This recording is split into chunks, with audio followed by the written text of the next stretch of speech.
Good afternoon. I'm so glad you're joining us today. This is Janie with my book's called Breaking My Silence, and this is the Minnesota view.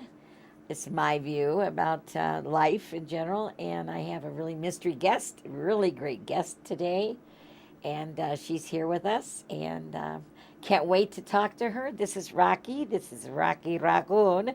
He's my little mascot today. Lucy's getting groomed. You know how they are, those poodles. He got groomed yesterday. Anyway, I'm going to get on here with the show, and I want to introduce you to my mystery guest. And here she is. Hi. How are Hi, you today? I'm doing good. Good. So, could you tell me a little bit about your childhood to start with? Yeah, I had a pretty basic, normal childhood.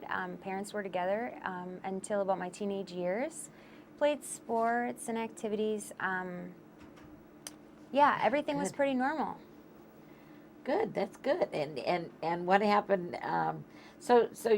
You were raised in a pretty nice normal family, and then how did you get on the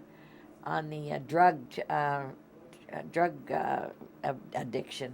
Can you tell me that? Well, as alcoholics and drug addicts, we don't really deal with life. And when my parents, at about 16, 15, 16, my family started having some issues. And I didn't really know how to handle life like other people did for some reason. And I turned to drugs and alcohol, and I basically kind of almost dropped out of school. And Oh, I, I found that doing drugs was an escape. Um, yeah. and it led to much worse problems than just escaping reality, you know? So do you think that alcohol is the start of drug addiction with people? Yeah, I think with young kids, I mean, it starts out as, you just are smoking some weed or, Yep. and it's really just you Thinks kind of, it's harmless. you think it's fun or you want to fit in or, Everybody's doing it. yeah. And that's really not the answer. You really have to face life whether you do it now or whether you do it later, you know? And did you proceed into a worse life after when you were while you were on the drugs? Yeah, I remember the first time I sold my body for drugs like it was yesterday.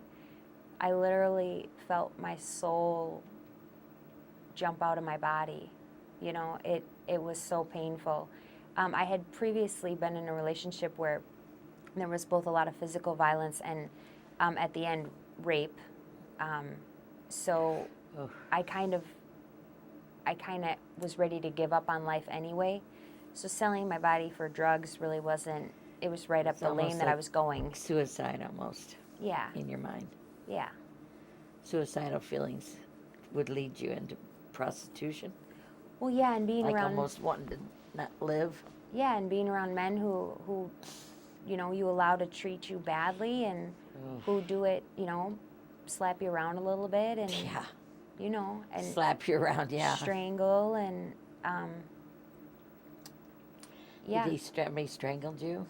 Yeah, he liked to choke me. I Oh don't know why, no. but I don't like hands on my neck now, to Oh, say the least. I bet you don't, I don't like honey. them anywhere near my neck. I bet not, man. You know how I don't know, but I think that because you were on the drugs, you were more vulnerable to this guy to get you into prostitution. Don't you think? Yeah, looking at it now, this guy was a crumb bum, and I would never associate or probably speak with this particular person, but I remember he kept telling me, let's go. I got some guys. We can go get some coke and whatever. And I was kind of moving out of coke into more of a meth addiction at that time. But he brought me downtown, somewhere in St. Paul, and he hooked me up with some guys who I don't know what they were doing with their money, but set it all up. And I remembered I cried the whole way home. Oh, sure, because it made you just sick about yourself. Yeah, it was horrible. Just a horrible feeling. I mean, I had an 8 ball of coke, but this guy was just starting to set me up to pimp me out, basically. Well, yeah. Oh, yeah. 8 ball of coke, and then that led you into more coke, more prostitution. Am I right? Yeah, well, this guy kind of weirded me out. Actually, he weirded me out a lot. And I never really spoke to him again after that. But I started realizing why, I could be doing this for money, And I'm highly in addiction now. I mean, I'm way down the road of smoking meth every day and staying up for weeks at a time. You must have been a mess. Oh, I was a mess. Yeah. Oh, God. But you gotta support your habit. I guess that's what happens to most girls that happens to. They have to keep doing it to support it, because otherwise the downside would have been really horrendous for your body. Well, yeah. I mean, I wasn't ready to give it up yet at that time. No. So. When I first met you, were you doing any drugs then? No, actually, I cleaned up. I got sober, but I continued to prostitute, which is so odd because the addiction of the money also was so alluring. Horrendous, unbelievable. The money, people just don't realize how much these men, they call themselves men, that pay for young girls. They are one of the sickest creatures on earth. Pimps and Johns need to both go to prison. That's what I think, don't you? Yeah, I definitely think so. I was one of the lucky ones where I kept to myself mainly, which was very dangerous. But I didn't have anybody to protect me really. But I would go and meet guys, wealthy men, and luckily hoping that, because of their wealth, they wanted to keep it discreet as well. And I stayed out of having a pimp or anybody like that in my life because of the fact that I had heard stories. I know I didn't want to share my money. Yeah. And I heard about the violence. And I had been fairly beat up from the boyfriend, so I didn't really want to... You've been strangled. Yeah. So, but I did end up meeting a guy, and this was after years of doing the prostitution on my own. And I was still sober, actually, at this time. The prostitution eventually led me back to using drugs and alcohol, but because it hurts your spirit so much. Destroys you. Yeah, it does destroy you. I met a guy who basically tried to traffic me and tried to get me out of the country. Oh, God. You hear about that all the time. I have just recently started hearing about that, both through you and the television. Yeah. Right now, it's prominent. It's happening. Duluth, Minnesota is one of the key hubs of trafficking. We're talking 180,000 young girls per month. I don't know if they're just going through this port, but most ports right now are dealing with something like 180,000 a month. Yeah, I believe it, and I could have been one of them. And he, to the girls out there listening, they're very sly. They make it, I'm going to set you up in this house, and I'm going to, we're going to have a nice house, and we're just going to have the guys come there. And what they don't tell you is that there's going to be 20 other girls in a room. You're going to be locked up, beat up. And I watched that movie Taken, and there's a couple other ones out right now. And it wasn't until later that I realized I was going to be shipped out of the country, and I probably wouldn't have made it back. And they will take your passport. Oh, dear God. And I'm so lucky that I didn't go. Matter of fact, I think I told you don't go. I told you don't go, didn't I? Yeah, I remember speaking to you. I told you don't go don't let them take you out of the country. Yeah, I remember speaking to you, and then I think it all boiled down to we did a deal, and it went bad, and luckily I was so greedy at the time and said, this guy's no good for my business. You were in my house when that happened. Yeah. We were visiting when that happened, when he took that money deal with the drugs. Yeah. And you said, that's it. Yeah. Thank God. Yeah, I mean, thank God I was greedy back then. God, you were greedy. Because it saved my life, actually. It did. Yeah. And some girls don't get so lucky, No, most, not only that, but most girls don't understand what's even going on. Yeah. Nowadays, they get them so young. They get the high school kids and stuff. They get them so young to get conned into believing it's okay. Well, yeah, and at the time, I mean, this was 3 or 4 years ago now, so I didn't really hear much about it. Taken wasn't out until, what, a couple years ago? Yeah, a couple of years ago. I didn't really even realize until later, and sometimes you can't always see, you know, as with this prostitution life, you don't really see what's going to happen later on, that you're not going to trust men. You're not going to trust anybody, really. You can't. And you have to build back your life after it. And you're doing that, and you've done a good job, and now you've actually going to school, aren't you? Yep.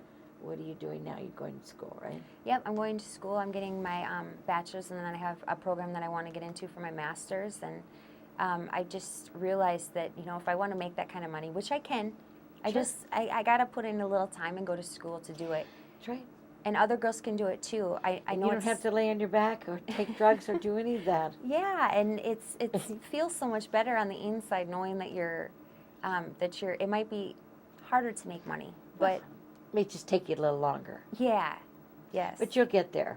Yeah. Because you've got class, and you're a lovely lady. Thank you. And I can just see you being some big CEO somewhere someday. Something. I Yeah, don't well, know. I'm serious. I mean, you're very smart. You're a very intelligent gal.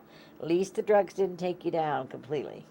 Yeah, I have been clean for a while now, and I yes, I know, and living a better life, not selling myself every day, is moving in the right direction for me. And doesn't it spiritually and physically make you feel better? Yes, yes, yes. To go into bed with some old, it just cringes. It just makes me cringe. Yeah, I usually don't like to talk about it, but being here today with you, if I can help one girl out there, that's the only reason I'm doing it. I know that's why you're doing it. You know? I appreciate it so much. Yeah, and I love you, Janie, for helping me. Oh, and I love you too, and I'm so happy to see you come through it. Yeah. Thank God. Yay! Power of the strong woman. Yeah, that's true. That's us, strong women. So Yeah. you're gonna finish. What part of school are you in now? I mean, what? I'm doing my bachelor's. Are you good So, for you? Yeah, Oh, that's nice. it is good. And I bet you're studying a lot. Yes, have to. Keeps you busy. In a good, positive way, out of trouble. And then you're running. I heard you're running so many miles a day. Yeah, I love to run. Ooh, check her out. Isn't Yeah. that cool? Yeah, I See, instead of taking drugs, laying around, being drugged up, you're out running 5 miles a day, going to school. Look how you've changed your life. Yeah, Yes. it is. It's for the better. And I knew you would. When I first met you, I knew you was going to come out of that. Yeah, I I just just knew it. I didn't know that there were other people out there like you. You didn't have anybody to ever talk to about it. No, and I wasn't gonna go talk to people because people don't No, understand no, like you besides, do. you're very quiet about it and things anyway. Yeah, yeah, Very private about your life anyway. yeah. Well, it's not like you go around. No, it's nothing to brag about. No, I know. You know, sometimes I wonder if these guys that are doing these things to young girls really realize how they're destroying their lives. I mean, don't you think it would eventually have destroyed your life? Yeah, I mean, I think the alcohol was becoming an escape for me to get rid of the pain from doing it for so long. You know, Must have been. Physically, mentally. Yeah, it was bad. I just hope that some of these girls out here can see something better in themselves and pull out of it. I hope so too, because it's a nasty job. Oh, it's horrible. Oh, it is. Talk a about a tough dirty job. What's his name does that top show about dirty jobs? This is prostitution's been a really dirty job. Well, and getting at the end, it was like, no amount of money can even make this worth it right now. Oh no, no, I know. The last time That's I how did bad it. it is. The last time I did it, I thought, I don't even care if you come. I gotta go. I can't do this ever again. I And feel then they sick. came out with Viagra, so now these guys got Viagra for God's sakes. I mean, it's enough to like blow you away. Before it's like 8 minutes, I think. Now it's probably forever.